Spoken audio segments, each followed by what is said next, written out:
Hi everybody, thanks for joining us for Northern Ag TV. I'm Colton Young.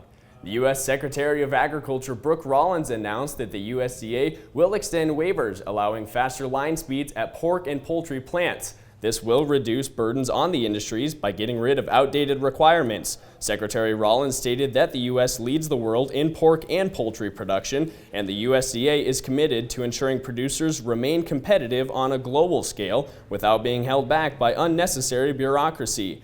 USDA will begin immediate rulemaking to increase line speeds at processing plants, and the Food Safety and Inspection Service will not require processors to submit more workplace safety data. The USDA stated that these reforms will strengthen U.S. food production, reduce costs, and support a more resilient supply chain. And as a part of National Ag Day yesterday, more than 36 food and agricultural organizations collaborated, producing the 9th annual Feeding the World Economy Report. CEO of Corn Refiners Association explained the data in the report and how it shapes the future of agriculture. John Bodie stated that the total ag output in the economy annually is $9.5 trillion, up nearly 25% since the pandemic.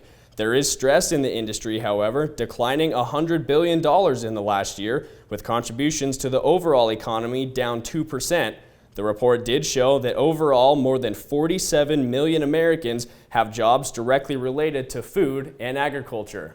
And the Montana FFA State Convention is just around the corner. The convention will be in Bozeman this year from April 1st to April 5th. Volunteers are still needed to help judge competitions and engage with students all across the state. If you're interested in helping judge or be a part of the state convention, you can go to montanaffa.org to learn more. From the beginning, we've worked closely with farmers. BNSF's ties to the agricultural community go back 175 years. Together, we've innovated to make the U.S. agriculture supply chain one of the most efficient and productive in the world. Our strong relationship powers BNSF still today and helps us move the nation like no one else can. At BNSF, we move the nation for you. Talking with someone that you know is stressed out, those are difficult things to approach, but if you're good friends with those people, reach out and say, I'm here to talk to you. We can find somewhere to get some assistance. It's hard to get involved, but at the same time, you want to just say, hey, there is help available. For more tips in dealing with stress in agriculture or for free counseling for egg producers, visit beyondtheweather.com. Well, despite showing a couple cent losses in the live cattle contracts, the cattle markets have put on quite the display so far this week. Strength in the markets is coming from strong box beef cutouts as well as cash cattle trading higher at the end of last week. However, it does seem traders have slowed the markets down, waiting for higher cash prices to occur this week. Live cash bids are at $206 and dress sales at $325. The feeder cattle contracts have hit new contract highs, with March at $284.90 and the August contract just under $290. The live cattle did, however, trade a few cents lower yesterday afternoon. April live cattle are at $204.85 and June at $265 cents, down 42 cents.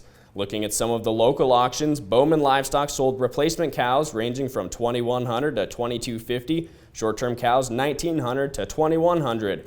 Young bred cows topped out at $39.50 a head. In the feeders, 5.5 weight heifers brought $343 to $344, light 7 weight heifers at $283. Light 7 weight steers averaged $293, with light 8 weight steers at $278.5.